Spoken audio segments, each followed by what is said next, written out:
अनार्यजुष्टम स्वर्गम अकीर्ति कर्मर्जुना। ये पहला श्लोक बोला जिसमें कहा अर्जुन तुझे ये कायरता कहां से प्राप्त हुई। 3 तरह के लोग बताए भगवान ने।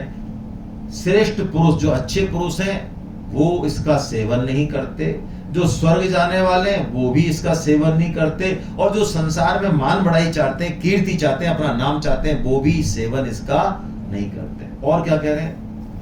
क्लैब्यम मास्मगम पार्थ नैतत्त्वयि उपपद्यते क्षुद्रम हृदय दौर्बल्यम त्यक्तोत्तिष्ठ परन्तप। विवेकानंद जी को ये श्लोक बड़ा पसंद था। आप देख भी रहे हैं विवेकानंद जी की तस्वीर लगी हुई है। विवेकानंद जी ने एक बात कही जब वो भारत भ्रमण किया उन्होंने, तो उन्होंने कहा मेरे भारत की आत्मा सोई हुई है। यहाँ के लोग नपुंसक हो गए, यहाँ के लोग कायर हो गए, ये अपने सामने अधर्म होता हुआ देखते हैं लेकिन ये खड़े नहीं होते, बोलते नहीं, विरोध नहीं करते। और मुझे लगता है विवेकानंद जी ने जो बात उस समय कही वो बहुत हद तक आज भी सही है। ये हम सब के अंदर एक अलग तरह की कायरता है, विशेषकर हिंदुओं में। हम अधर्म का मिलकर प्रतिकार नहीं कर पाते। हम अकेले अकेले तो जूझ लेते हैं, सिर पे आ जाती है, लेकिन दूसरे के सामने कोई समस्या आए तो हम उसका साथ नहीं देते हैं। बहुत डर लगता है हमको, पता नहीं किस चीज से ये एक हमारे चरित्र में आ गई ये चीज। अब ये पक्की बात है। ये विवेकानंद जी ने इस पर बहुत एनालिसिस किया। विवेकानंद जी 2 श्लोकों को गीता में सबसे इंपॉर्टेंट बोलते थे, और वो जब इन पर बोलते थे तो रोंगटे खड़े हो जाते थे। वो बड़े जोशीले अंदाज में बोलते थे। उन्होंने बहुत बोला है इन 2 श्लोकों पे, विशेष बोला है। उन्होंने कहा मेरे भारत को सबसे ज्यादा जरूरत इन 2 श्लोकों की है। हमारे जीवन से ये कायरता, ये नपुंसकता चली जाए, हमारा जीवन अपने आप एकदम चमक उठेगा, चरित्रवान हो जाएगा। यही कायरता अर्जुन में है जिसको भगवान सबसे पहले दूर हटा रहे हैं, और उसको नपुंसक कह रहे हैं भगवान। अर्जुन को नपुंसक कह दे कोई, कायर कह दे, आसान काम नहीं है। भगवान कह रहे हैं। भगवान ने तो देख लिया ना अर्जुन की कहां प्रॉब्लम है, कौन सी नस पकड़नी है। वही नस पकड़ी है जो अर्जुन चिल्ला उठा एकदम से, है ना। जैसे वो नस उतारने वाले होते हैं ना, तो पूछते हैं अच्छा कहाँ चली गई मोच, अच्छा यहाँ चलेगी, कहाँ दर्द हो रहा है, यहाँ हो रहा है, ऐसे पूछते पूछते झटका दे देते हैं, एकदम सही हो जाती है। ऐसे ही कुछ कर रहे हैं भगवान यहाँ। अर्जुन चिल्ला रहा है, लेकिन अर्जुन को नपुंसक कह दिया भगवान ने, कायर कह दिया। जब कायर और नपुंसक कह दिया तो अर्जुन तड़पड़ा के और भगवान को कुछ बोलता है। क्या बोलता है? ये बोलता है, प्रभु, अर्जुन को आज्ञा दे दी ना भगवान ने, तो तिष्ठ परंतपा, तू खड़ा हो और युद्ध करो। इस श्लोक में क्या आज्ञा दे दी? तुम्हारे में ये नपुंसकता उचित नहीं है, हे परंतप। परंतप मतलब तुम अपने नाम की तरफ तो देखो, तुम तो दूसरों को तपाने वाले हो। खड़े हो जाओ और युद्ध करो। अब अर्जुन ने इतने सारे प्रश्न पूछे, उनका जवाब कृष्ण ने कोई जवाब नहीं दिया। इतने प्रश्न उठाए अर्जुन ने, किसी चीज का जवाब ही नहीं दिया, और सीधा वो काम करने के लिए कह दिया जो अर्जुन। अब बताओ हमारे साथ कोई ऐसा करे, हम तो कोई प्रॉब्लम बता रहे हैं अपनी 5-7, और हमारी प्रॉब्लम तो सुने ना, और जो काम हम नहीं करना चाह रहे हैं उसी का ऑर्डर दे दे। हमारी मम्मी, हमारे पापा, हमारे दादा, तो वो लोग क्या होगा? जल्लाड होती है ना, अरे हमारी सुनी नहीं रहे हो आप। तो अर्जुन भी ऐसा रिएक्ट कर रहे हैं। अर्जुन कह रहे हैं, प्रभु आप कर क्या रहे हो? मेरी बात तो सुनो जरा, देखो तो सही सिचुएशन। आपने कह दिया युद्ध करो, युद्ध करो। युद्ध किनसे करूं? 2 संबोधन देते हैं भगवान को अर्जुन, बड़ी जोरदार है गीता। मधुसूदन और अरिसूदन, भगवान के 2 नाम नए निकाले अर्जुन ने। वो कहते हैं, देखो प्रभु, आपने मधु नामक राक्षस को मारा। ये सामने कौन खड़े? राक्षस खड़े हैं क्या? आप अरिसूदन यानी आपने शत्रुओं को मारा। ये शत्रु है क्या? ये मेरे घर वाले हैं। तो आप मुझे किनसे युद्ध करने की आज्ञा दे रहे हो? ये कह तो दिया अर्जुन ने झल्ला के, लेकिन अब अर्जुन कुछ और कह रहे हैं, और यहां से गीता शुरू होगी। इसके बाद गीता प्रकट होगी, इससे पहले गीता प्रकट नहीं है, किसी के लिए भी नहीं है, हमारे लिए भी नहीं है। ये क्वालिटी आने के बाद गीता भगवान शुरू करेंगे। यदि ये क्वालिटी नहीं आएगी, ये चीज नहीं आएगी, तो गीता हमारे जीवन में शुरू होगी नहीं, पढ़ने के बाद भी नहीं होगी। पढ़ी जाएगी, शुरू नहीं, अप्लाई नहीं होगी लाइफ में। क्या है ऐसी बात इसमें? ऐसा क्या रहस्य है यहाँ पे? बस यही टर्निंग पॉइंट है गीता का। देखिए, अर्जुन झल्ला रहे हैं, अपनी बात को सही बता रहे हैं, भगवान को समझा भी रहे हैं, मुझे कहां फेंक रहे हो आप, कहां युद्ध करा रहे हो, सब बात कह रहे हैं अर्जुन। लेकिन जब भगवान ने एक बार उनको कायर और नपुंसक कह दिया, तो अर्जुन अब उनकी तरफ देखने की बजाय खुद देख रहे हैं कि यार वास्तव में भगवान ने जो कहा है कहीं सही तो नहीं है, वास्तव में मैं कायर तो नहीं हूं, क्योंकि भगवान ने कहा है तो हो सकता है कि मेरे अंदर कायरता हो, मेरे को तो नहीं दिख रही। तो अर्जुन की जब अब खुद के ऊपर जब अर्जुन लेते हैं चीजों को, तब चीजें बदल जाती हैं। तो देखिए, ये श्लोक बड़ा अद्भुत है। आइए हम देखते हैं श्लोक को बहुत जल्दी से। क्या चीजें हैं इसमें? 4 चीजें हैं। ये 4 चीजें हमारे जीवन में घटनी चाहिए, तब गीता हमारे लिए शुरू होगी। कार्पण्य दोषोपहत स्वभाव पृच्छामि त्वां धर्म सम्मूढ़ चेता यच्छ्रेयशानिश्चितं ब्रूहि तन्मे शिष्यस्तेऽहं साधिमां त्वां प्रपन्नम्। ऊपर की 2 लाइनों में पहली बात, ये सबसे इंपॉर्टेंट बात, कार्पण्य दोषोपहत स्वभावा। हे प्रभु, वास्तव में ये कायरता मेरे अंदर आ गई है। प्रक्षामि त्वाम, मैं तुमसे पूछता हूं। क्यों पूछता हूं? धर्म सम्मूढ़ चेता, मैं धर्म के बारे में ठीक ठीक निर्णय नहीं ले पा रहा हूं, मैं मूढ़ हो गया हूं, मोहित हो गया हूं। हमको जिस दिन ये लगे कि हाँ मुझे कृष्ण की गीता की जरूरत है, बस तब गीता हमारे लिए शुरू होगी।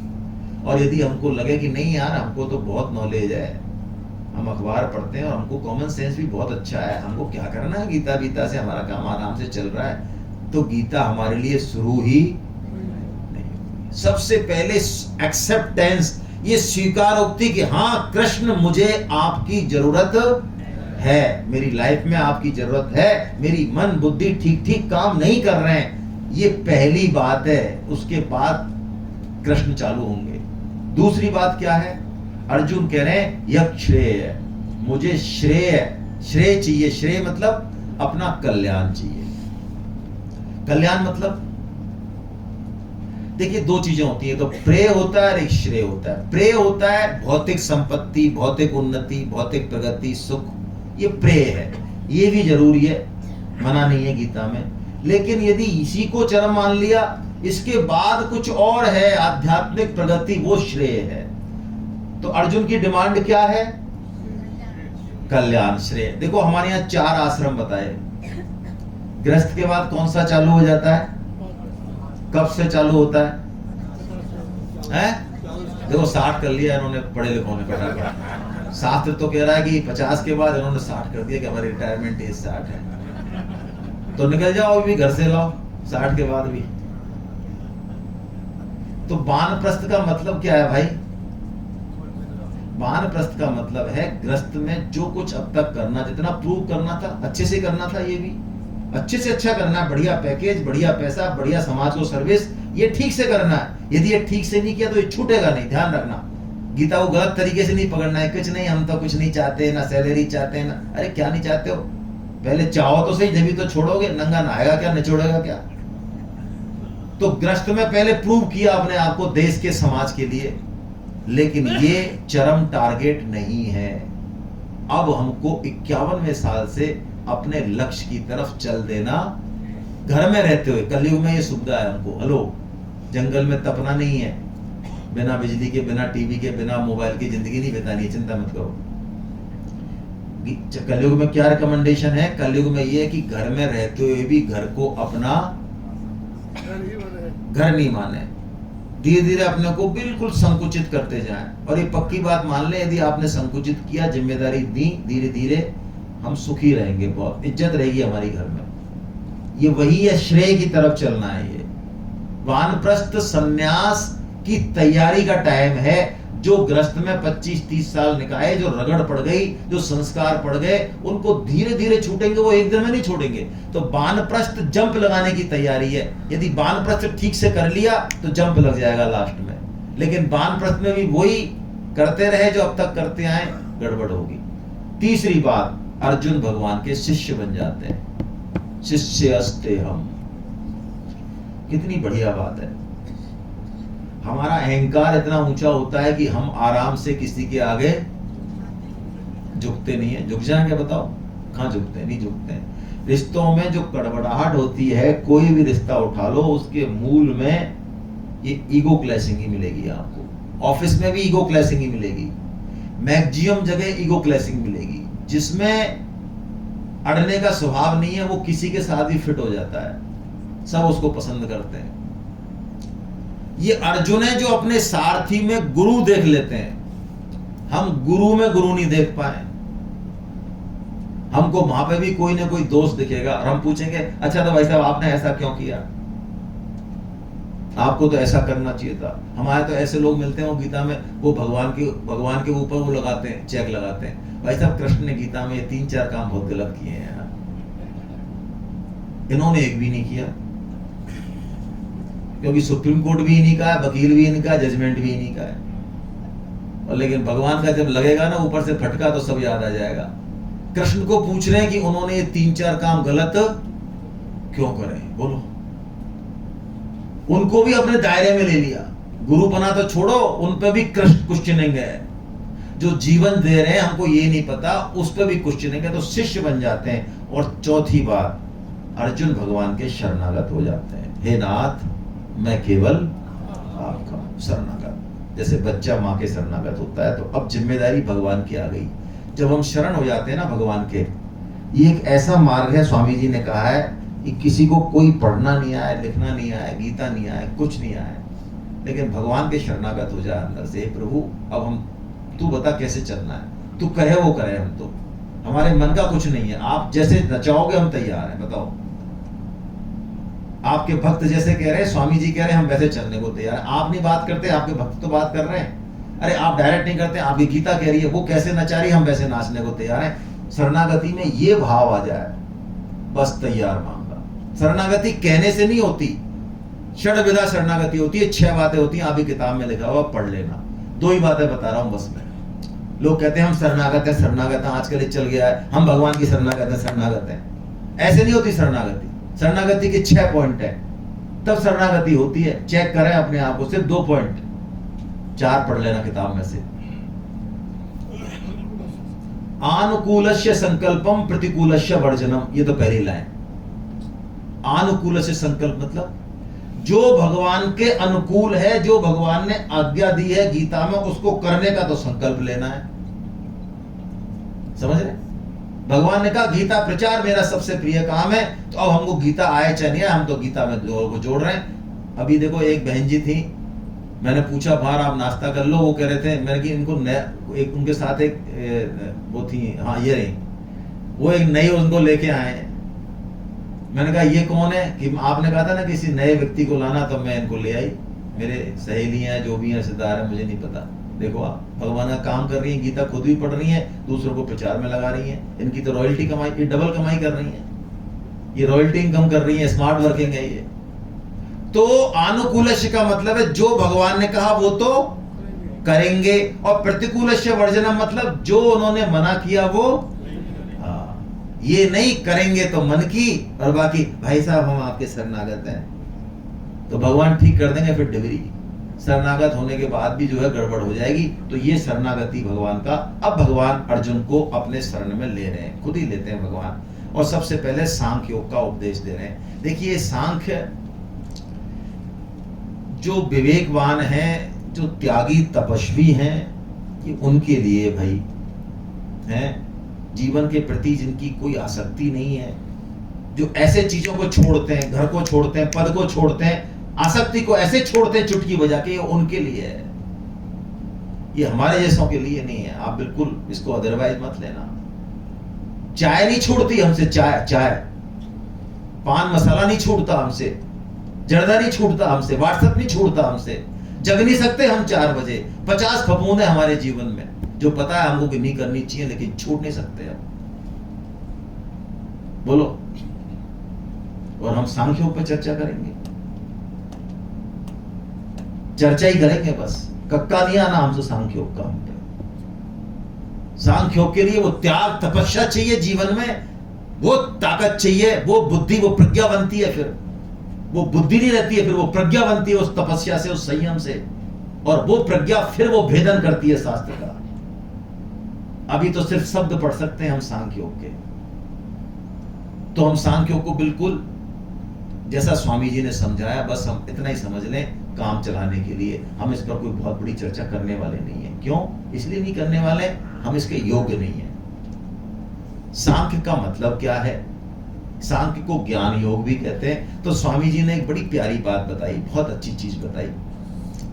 स्वामी जी ने कहा जो भी मिला है वो रहने वाला नहीं है और हमारे लिए भी नहीं है, बस सेवा के लिए मिला है। जो इस बात को समझ गया वही पंडित है और वही ज्ञानी है। जो मिला, क्या मिला? शरीर मिला, हाँ मिला।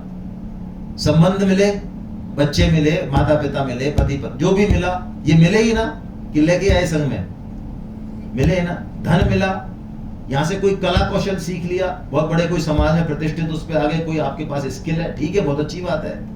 तो जो भी मिला वो हमारे लिए नहीं है और हमेशा रहने वाला नहीं है। ये बात समझ में आ जाए तो स्वामी जी कहते हैं बस सांख्य हो गया पूरा।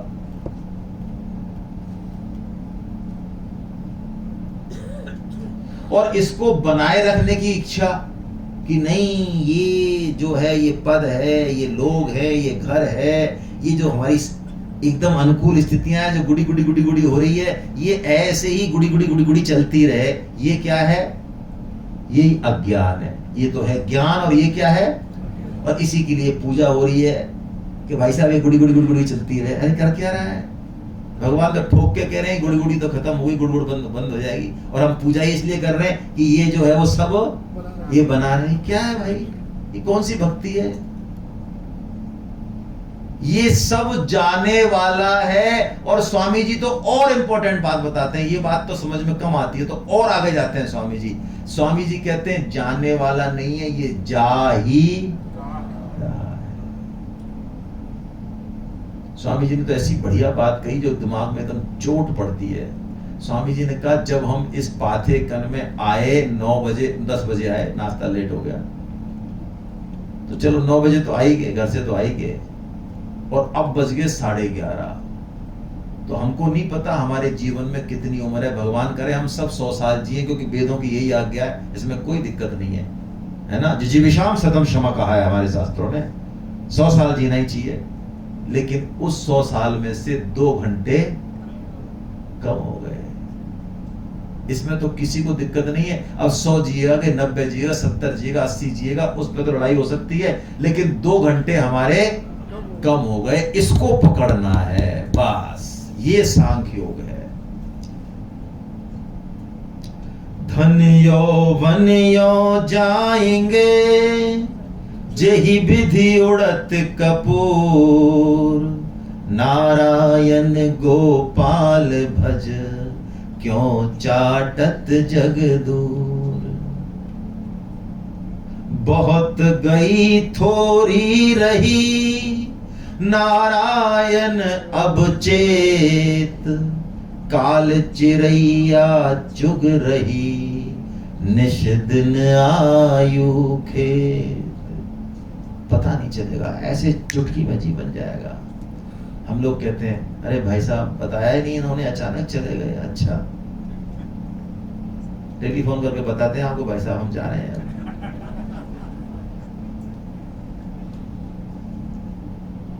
बताया ही नहीं। अरे बताया ही तो है, और क्या है, जा ही तो रहे हैं।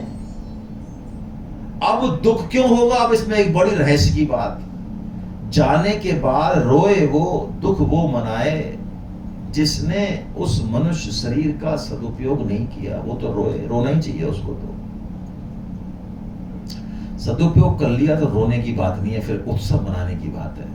और संतों की जो मृत्यु है वो मृत्यु होती नहीं, वो उत्सव होता है, पुण्यतिथि होती है उनकी, क्योंकि जो काम करना था वो तो किया ही, दूसरों को भी इस तरफ लगा गए, ऐसा व्यक्तित्व है वो। इसलिए संतों की मृत्यु पे हमको आगाह किया जाता है कि एक आंसू नहीं टपकना चाहिए, दुख नहीं होना चाहिए, नृत्य होना चाहिए, उत्सव होना चाहिए। अरे मृत्यु तो प्रतिक्षण है, इस शरीर ने जिस दिन जन्म लिया मृत्यु तो आएगी ही, रोक नहीं सकता कोई, रोए किस बात के लिए। लेकिन यदि उस मनुष्य जन्म का सदुपयोग नहीं किया तो वास्तव में फिर तो रोने की ही बात है, कर्म फूट गए फिर तो। यही बात कह रहे हैं भगवान अर्जुन को, ऐसोचानन सोचस्तम प्रज्ञावादांच भाससे गतासून गतासूच नानु सोचंती पंडिता। कैसा बढ़िया श्लोक है, बस इसी में पूरा सांख्य योग है। भगवान कह रहे हैं अर्जुन, जिसके लिए शोक नहीं करना चाहिए उसके लिए तो तू शोक कर रहा है, और बातें कर रहा है कैसी, प्रज्ञावादांश, पंडितों की सी बातें कर रहा है। लेकिन सुन अर्जुन, पंडित किसे कहते हैं तुझे पता भी है क्या? अरे पंडित वो है जिसका शरीर है चाहे जिसका शरीर नहीं है, वो दोनों चले जाए चाहे ना जाए, पंडित उसमें शोक नहीं करते, वो है पंडित। पंडित की 3 परिभाषाएं गीता में। पहली परिभाषा ये है, हम लड़ते रहते हैं पंडित कौन है, अरे गीता पढ़ो ना भाई, जिनसे हम पंडित मानते हैं तो गीता ने तो नहीं कहा, गीता तो कह रही है ये 3 पंडित हैं तो देख लें, हम अपने आप को पंडित मान रहे हैं, बहुत अच्छी हुई बात है, ऊंची डिग्री है ये तो क्या हम हैं तीनों में से किसी भी एक जगह फिट है क्या? असु गतासून गतासूंश्च नानु सोचंती पंडिता, वो शोक नहीं करते। मनुष्य जीवन का परम लाभ है हम भगवान का स्मरण करें, नाम जप करें, सेवा करें, गीता का प्रचार करें, बस बहुत है, बहुत है। फिर मृत्यु शोकमयी नहीं हो सकती, संभव ही नहीं, असंभव है, असंभव। और भगवान का काम करने वाले की मृत्यु के समय भगवान खुद भगवान की जिम्मेदारी है ये, वो खुद प्रकट होते हैं, खुद अपना स्मरण कराते हैं। चाहे कैसी भी बुरी से बुरी कंडीशन हो, शरीर सड़ रहा हो, आंख का नाक गला बंद हो, मलमूत्र का बेग बंद हो, जितनी भी बुरी से बुरी परिस्थिति है उसमें भी भगवान की ड्यूटी बनती है कि वो आएंगे और बिल्कुल फूल की तरह उठा के ले जाएंगे, बशर्ते हमने भगवान का काम करने का थोड़ा वक्त। यदि कोई लड़का, 4 लड़के हैं माँ के, एक लड़का, एक बच्चा, एक बालक माँ का काम करने बाहर गया है और पीछे से मिठाई आ गई,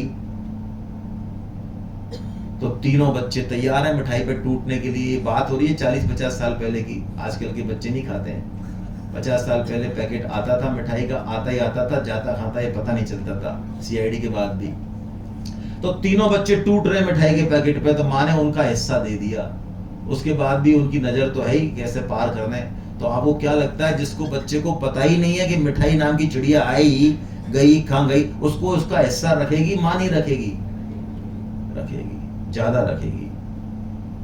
बस भगवान का काम करने पर जिम्मेदारी भगवान की है।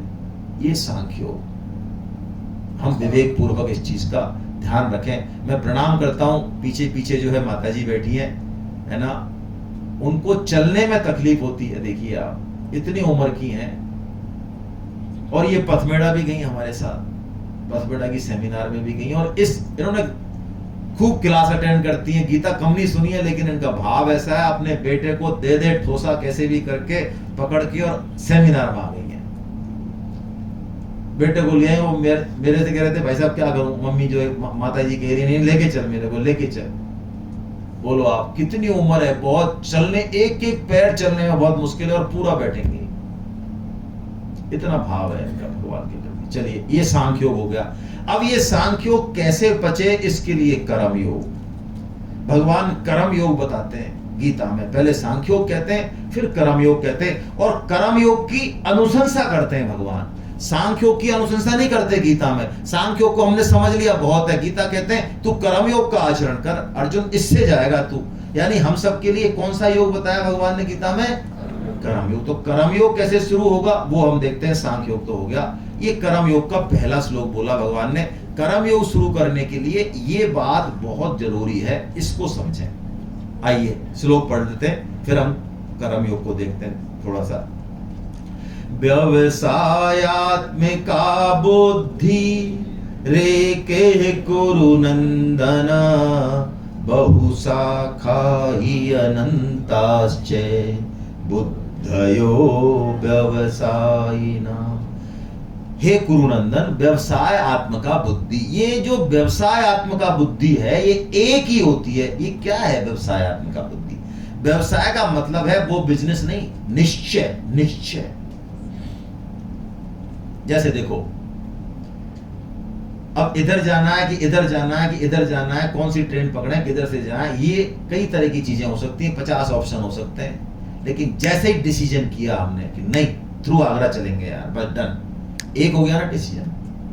अब आप समझिए, संसार में जब तक बुद्धि लगी रहेगी, जब तक वो अनेक शाखाओं में बढ़ती रहेगी। आज ये करेंगे, कल वो करेंगे, ये करेंगे, क्योंकि संसार बदल रहा है। लेकिन जैसे ही समझ में आ गई बात, संसार से हटके परमात्मा में बुद्धि लगी, वो व्यवसायत्मक हो गई। इसे कहते हैं एक निश्चयात्मक बुद्धि।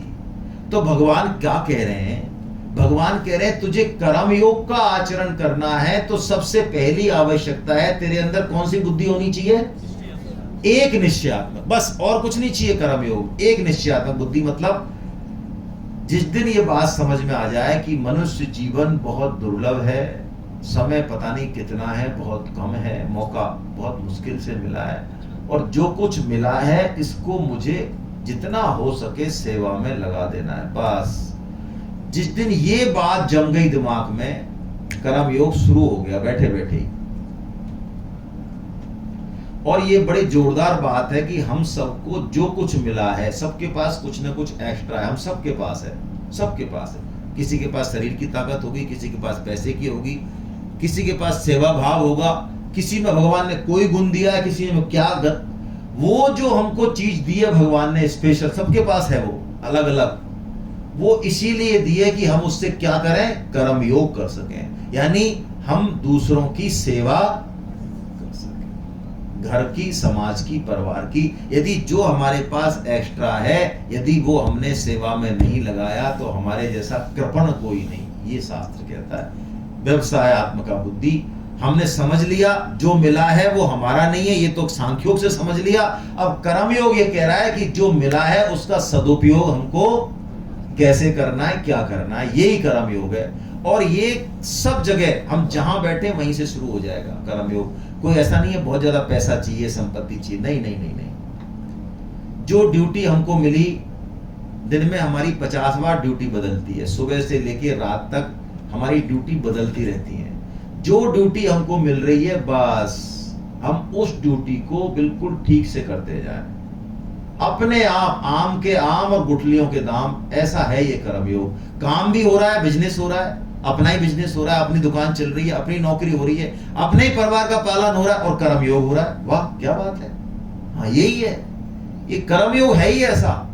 किसी मंदिर में कहीं भी अलग से कुछ भी करने की जरूरत ही नहीं है। हम जो कर रहे हैं, जहां रह रहे हैं, बस उसी चीज को अपने को गीता के हिसाब से करना, उस भाव को बदलना, कर्मयोग हो जाएगा। यही मजा है इस कर्मयोग का।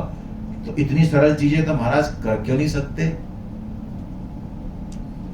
उसको देखते हैं। पहले हमको कर्म करना कैसे है, भगवान ने वो बताया, कर्म करने की टेक्निक दी। तो देखिए भगवान ने क्या बोला। ये श्लोक आपने बहुत सुना होगा, पढ़ लेते हैं और थोड़ी व्याख्या करते हैं।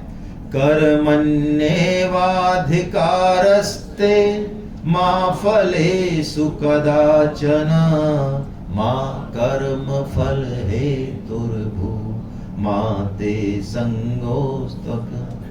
तेरा कर्म करने में अधिकार है, फल में तेरा अधिकार, ऐसे है ये श्लोक। जबकि इसको बोला बहुत गलत तरीके से जाता है। ये नहीं कहा जा रहा कि फल नहीं मिलेगा, क्या कहा जा रहा है? फल में तेरा अधिकार नहीं है। फल का विधान अलग है, उसका लॉजिक सिस्टम अलग है और कर्म का सिस्टम अलग है। हमको यहीं पे पावर दी है, ये डिपार्टमेंट भगवान ने संभाल रखा। तो जो डिपार्टमेंट हमारे पास ही नहीं, उसकी टेंशन क्यों करें हम फोकट में? यदि हम इसकी टेंशन करेंगे तो हमारा ये डिपार्टमेंट जो कर्म करने का है वो बिगड़ जाएगा। मैं आपको एक प्रैक्टिकल एग्जांपल देता हूं बहुत जल्दी से। आपके पास एक नौकरी है और आप अपग्रेड कर रहे हैं, इंटरव्यू देने किसी बड़ी नौकरी के लिए। वो नौकरी आपको मिल जाए तो ठीक है, नहीं तो आपके पास तो एक मैं हूं फक्कड़ जिसके पास कुछ नहीं है, उसको वो नौकरी चाहिए ही चाहिए, नहीं मिलेगी तो बहुत दिक्कत है। अब बताओ इंटरव्यू में कॉन्फिडेंटली कौन बैठेगा? अच्छा इंटरव्यू किसके जाने के चांस है? जिसके पास नौकरी है। आप समझिए यही टेक्निक है बस कर्म योग की। यदि हमने अधिकार में कतई भी चेष्टा नहीं करी, भगवान के ऊपर छोड़ा, इसका मतलब ये नहीं है कर्म अच्छे से नहीं करना, ना ना ना ना ना, ये रोका भगवान ने आगे। भगवान कह रहे तू कर्म पे फोकस कर दे बस, फल तो देने वाला मैं बैठा हूं ना, और तेरे चाहने से फल अच्छा आता हो या ना चाहने से नहीं आता हो, ऐसी बात भी देखने को मिलती है क्या? नहीं मिलती है। भगवान ने कह रहे हमको कर्म पे फोकस करना है, और कर्म पे फोकस करना है और फल की इसको अधिकार को नहीं मानना है। इसका चेक पॉइंट क्या है? चेक पॉइंट यही अगला श्लोक है। भगवान कह रहे हैं हमने कर्म किया, पूरी एनर्जी लगा दी, पूरी स्किल लगा दी, अब रिजल्ट हमारे अनुकूल आ गया, हेलो, और या हमारे दोनों में हमारी स्थिति मन की कैसी है? यदि मन की स्थिति समता में है तो कर्म योग हो गया, और समता में नहीं है, अनुकूल आया तो उछल रहे, प्रतिकूल आया तो रो रहे, तो फिर कर्म हुआ, कर्म योग नहीं हुआ। भगवान का विधान समझे, पता नहीं भगवान कहां हमारे जीवन को कैसे ले जाना चाह रहे हैं। हम एक छोटे से कर्म पे चिपके ना भाई, डरे नहीं बिल्कुल, भगवान रक्षक है हमारे। फेल हो गए कोई बात नहीं, भगवान ने अपने साथियों को भोजन के लिए भेजा भागवतम में, तो उन्होंने कहा जाओ ये बगल में ब्राह्मण यज्ञ कर रहे हैं, तो ऐसा करो उनसे दाल भात मांग लो और मेरा नाम लेना। तो पंडित जो है हवन कर रहे थे, वो गए भगवान का नाम लेके कि जरा हमको दाल भात दे दो, तो उन्होंने कहा, उन्होंने ध्यान ही नहीं दिया, अरे वो हवन करते रहे, ओम स्वाहा ओम स्वाहा। वो वापस आ गए, अरे क्या कह तुम्हारा नाम लिया कन्हैया फूकट, हम ध्यान राम राम नहीं करी उन्होंने। भगवान ने कहा क्यों निराश होते हो, असफलता होती है जीवन में, फिर से प्रयास करो। अब तुम ऐसा करो, उनकी जो पत्नियां हैं यज्ञ पत्नियां, उनके पास जाओ और मेरा नाम लेना। तो यज्ञ पत्नियों ने जैसे ही सुना कृष्ण ने बुलाया है, अरे वो चारों तरह के हैं 56 तरह के व्यंजन लेके और वो दौड़ी चली आई। क्या मतलब है? मतलब यह है जीवन में कौन सा कर्म कहां ले जाने वाला ये हमें नहीं पता होता है, इसलिए बहुत ज्यादा चिंता करने की जरूरत नहीं है। कर्म में पूरी निष्ठा लगा दें बस, है ना? अच्छा होगा कर्म, जितना हम फल से डिटैच होंगे, फल नहीं हट बदलेगा, ध्यान रखें, फल तो मिलके रहेगा, फल तो मिलके ही रहेगा, हम चाहें तो और ना चाहें। डिटैचमेंट हटाना है बस, खत्म। उससे हमारी कर्म की क्वालिटी एकदम से इंप्रूव हो जाएगी। कौन हमको कर्म योग का आचरण नहीं करने देता? तो यहां भगवान बता रहे हैं कामना। कामना हमको कर्म योग का ठीक से आचरण नहीं करने। कामना क्या? जैसा मैं चाहूं वैसा हो, जैसा मैंने सोचा है, जो मैं सोच रहा हूं, जो मैं चाह रहा हूं वैसा हो। ये जो हमारी कामना, ये जो संसार के भोगों में, शरीर के सुखों में लगी हुई है, इसी को ये कामना हमारे को कर्मयोग का आचरण नहीं करने देती। भगवान ने इस श्लोक में यही बताया है। इसके लिए क्या करें? भगवान ने कहा विषय चिंतन नहीं करें, पांचों इंद्रियों को भगवान में लगाएं, अच्छे लोगों का संग करें, जहां पर फालतू की चर्चाएं होती हों, ऊटपटांग चर्चाएं होती हैं, उन लोगों का संग छोड़ दें। क्यों? गंदी बातें सुनना, ये सोशल मीडिया एक ऐसा गजब का ये राक्षस है हमारे जीवन में, ये बिल्कुल गिरा देता है हमको। यदि अभी हमारा मन पे संयम नहीं है तो हट जाए इससे, इस ब्लू पॉइजन से हट जाए, सत्यानाश कर देगा। और मैं तो आपको निवेदन कर रहा हूं, आप चाहे इसको माने नहीं माने, जो बच्चे क्षमता होते हुए भी अपने आप को प्रूव नहीं कर पाते, फेल हो जाते हैं लाइफ में, आप उनकी हिस्ट्री निकाल लेना प्रेम से जाके, 99% सोशल मीडिया के मारे होंगे वो, पक्की बात है। अरे हम इस उम्र में जब हमने सब कुछ देखा है, भोगा है, हम नहीं झेल सकते उस कचरे को। वो नया मन उसको कैसे झेलेगा? इसलिए हमको हट जाना चाहिए उनसे। क्या करना चाहिए? अब मन को तो कुछ चाहिए, तो मन को नई डोज दे दो, नई डोज दे दो, गीता में लगाओ, नाम जप में लगाओ, चर्च नहीं लग रहा है तो कोई बात नहीं, कीर्तन में लगाओ, अच्छे लोगों का संग करो। धीरे धीरे कुछ दिन संघर्ष करना पड़ेगा, ऐसे चला जाएगा, अपने आप पता ही नहीं चलेगा। बस इसके अलावा और कोई उपाय नहीं है। और नहीं तो भगवान ने कहा, अर्जुन संसार में दो तरह के लोग हैं। एक तो वो जो रात और दिन भोग सामग्री में लगे हुए हैं, कमाने में लगे हुए हैं, उनके लिए दिन भी रात है और रात भी रात है। वो कुछ नहीं करने जाने, वो तो ऐसे ही चले जाएंगे जैसे आए जीवन से, चाहे कितनी संपत्ति कमा ले, कितना ही नाम कमा ले, कितना ही यश कमा ले। कई लोग धन संपत्ति पे हटके कहते हैं भाई साहब अब हम नाम के लिए काम कर रहे हैं समाज में, कि हमारा नाम हो जाए। और कई लोग बड़े जोर से कहते हैं अरे भाई साहब कमाया ही क्या हमने, नाम ही तो कमाया है। इतने स्टाइल से कहते हैं क्या कमाया हमने भाई साहब, नाम ही तो कमाया है। अच्छा आपने नाम कमाया है? कितने लोग आपका नाम जानते हैं भाई? कितने लोग आपका नाम याद रखेंगे? जितने आपने 10, 20, 50 हजार लोगों को सहायता की हो, वो जयकारा लगा रहे होंगे। कब तक लगा रहे होंगे? जब तक वो है, जब तक आप हो। उसके बाद ये नाम को कोई नाम लेवा है कोई? आप कितनों का नाम ले रहे हो बताओ? आप समाज में कितने लोगों का नाम ले रहे हो बताओ? हम नाम ले रहे होंगे भगवान का, भगवान के भक्तों का, किसी और का नाम हमको, अरे औरों के तो छोड़ो, हमको अपने परिवार वालों के नाम याद नहीं है। बोलो है क्या? हमको तीसरी पीढ़ी, चौथी पीढ़ी, तीसरी पीढ़ी से ऊपर चौथी, पांचवी, छठवीं पीढ़ी के नाम याद नहीं है किसी को? नहीं है। बोलो जरूरत है हमको नाम याद रखने की? नहीं है। तो नाम वाम छोड़े, नाम बड़ाई को भी छोड़ दें, सब चीजों को छोड़ दें। भगवान ने कहा या निशा सर्वभूतानां तस्याम जागृति संयमी। दुनिया लगी हुई है आहार निद्रा भय मैथुन में, गीता का साधक उस रात्रि में भी जागता है। जागता मतलब ये विवेक को चेतन रखता है कि मैं यहां इसके लिए नहीं आया हूं, आहार निद्रा भय मैथुन के लिए। इसका मतलब परिवार को छोड़ना नहीं है, नौकरी छोड़नी नहीं है, लेकिन अपना डायरेक्शन, अपना मन, अपना भाव भगवान की तरफ लगाए रखना है। बस हो गया काम इतने में। हरे कृष्णा।